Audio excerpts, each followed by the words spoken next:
Dedicated to Eastern and Southern Kentucky, this is WYMT Mountain News First at 4. Good afternoon, I'm Steve Hensley. First at 4, road issues continue after the weekend flooding. Highway 803 in Letcher County is broken and falling apart.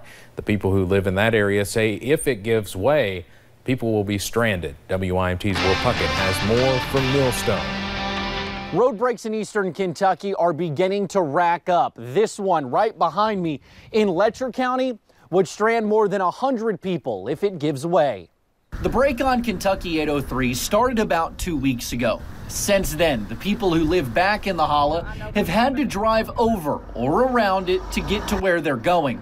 The worry is if more people drive on it, it could finally give way. There's about 100 plus people stranded up this road up through here as soon as this falls. And it's, heaven forbid, we need a fire truck, an ambulance, electricity goes off. You just need some emergency medical or something or another. That's another big worry. Now, the people who live here in Millstone on the other side of this break say that they have been told it's not a priority and that they have to wait until federal funds come in for them to be able to get to it. In Letcher County, Will Puckett, WYMT Mountain News. State personnel say not a priority was a poor way to phrase it. Engineers were out to look at it. They also have a drilling contractor ready. They are now just waiting for a stretch of dry weather to get to it. Other parts of the nation are experiencing flooding like we did here in eastern Kentucky. The town of Gurneyville in California is one such community. Today, the town is surrounded by floodwaters and is cut off from other areas.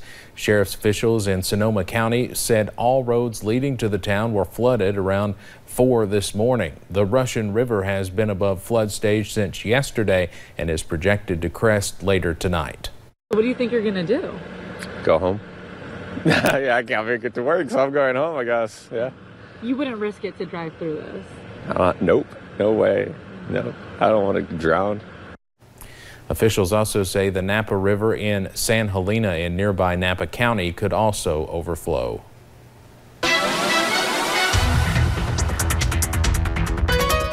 Well, it was another fantastic day here in the mountains. Sunshine took over once again. Finally, some good news. You can see that here on the National Weather Service camera in Jackson. Clouds, just a little stray cloud here and there, but overall we have seen sunshine and those blue skies taking over our area. Seeing much of the same story on the MCHC Whitesburg cam in downtown. Beautiful blue skies right there behind the mountains. And as we look at pinpoint Doppler, we're seeing a clean sweep once again, but I'm afraid we might see this change as we head into your Thursday. Those temperatures, they're very nice out there into those mid to upper 60s, feeling a lot like spring outside right now. And that's because we're seeing those winds from the southwest today, anywhere from about 10 to maybe even 15 miles per hour. That's really helped bring in that warmer air and warmed us up quite a bit today due to that warm front that also moved through a little bit earlier. But once that warm front continues to move through, we are going to see a cold front move through, bringing us scattered rain chances.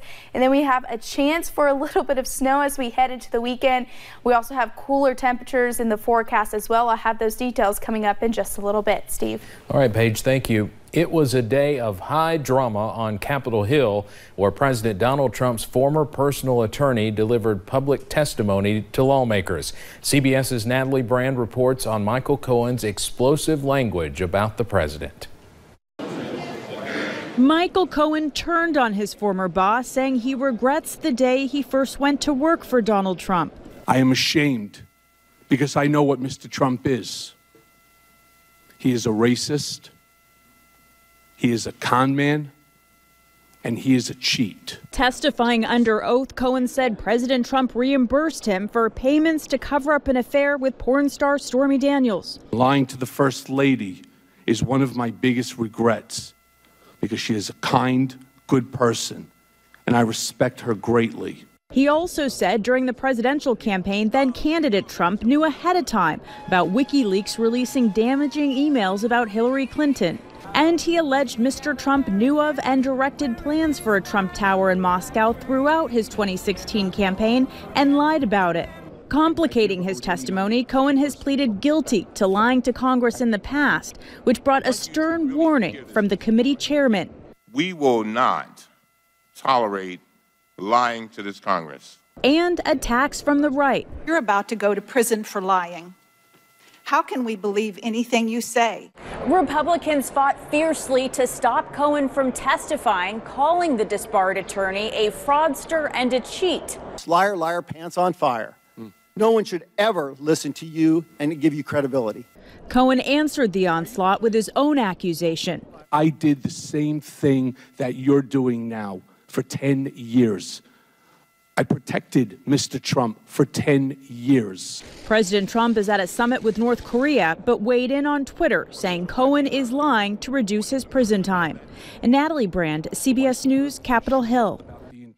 Cohen reports to prison in May to serve a 3-year sentence. When asked if there's other wrongdoing that Cohen is aware of but has not been discussed, Cohen said yes, and they are part of investigations being looked at by the Southern District of New York. Well, President Trump has wrapped up his first meeting with North Korean leader Kim Jong-un in Hanoi. The summit in Vietnam started with a handshake. Today's talks only lasted about half an hour, followed by what the White House called a social dinner. The real work begins tomorrow with a day full of talks, which will include a discussion about North Korea's complete denuclearization. A lot of things are going to be solved, I hope, and I think it'll lead to really a wonderful situation long term. The president tweeted his goals for the summit, writing, quote, Kim Jong-un and I will try very hard to work something out on denuclearization and then making North Korea an economic powerhouse. A funeral procession for a fallen Tennessee police officer is coming through Kentucky. The procession for Chattanooga officer Nicholas Gallinger started in Chattanooga around 9 this morning, and they passed the Kentucky state line in Williamsburg around 1 o'clock. Police Chief Wayne Byrd in Williamsburg says officers are lining up through the entire state all the way up to Cincinnati, where Gallinger is from, as he returns home. Law enforcement is a pretty tight-knit family nationwide. So anytime one of the brothers in law enforcement get killed in the line of duty, the rest of the officers are going to be out to pay their respects. Gallinger's funeral will be on Friday at 11 a.m. in Cincinnati, Ohio at T.P. White Funeral Home. We'll have more on this at 5:30. An Evansville, Indiana firefighter died last night after being shot. The Vanderburgh County coroner identified the victim as 51-year-old Robert F. Dorr. Police were originally called to Oakley Street in the north side of Evansville in regards to a shooting. Police say the investigation is ongoing and an autopsy is scheduled for sometime this afternoon. The Supreme Court is in the center of a dispute over the separation of church and state. At issue, a 40-foot tall structure in Maryland. The Peace Cross was built in 1925 by the American Legion to remember 49 local men who were killed in World War I. A number of groups, including the Freedom from Religion Foundation, filed a court brief about the cross. They say it diminishes people who do not believe in religion. The Supreme Court is expected to make a decision on the matter by this summer. You may have heard stories of undocumented immigrants seeking sanctuary from federal officials in churches. In El Paso, Texas, the opposite is happening. ICE is asking for a church to help house migrants. The Caminos de Vida Church took in more than 100 migrants from Honduras. Church officials say they only had 3 hours notice before federal officials dropped off the asylum seekers who were hungry and in need of shelter. Those migrants say they are just looking for a better life. It was very complicated because, arriving at night is very risky. And for us, looking a better life for our kids, we do all of that because in Honduras, we unfortunately don't have that opportunity. ICE has shelters it works with to house migrants waiting for court dates, but they are all full. The church is asking for donations of water, food, blankets, sleeping bags, and diapers.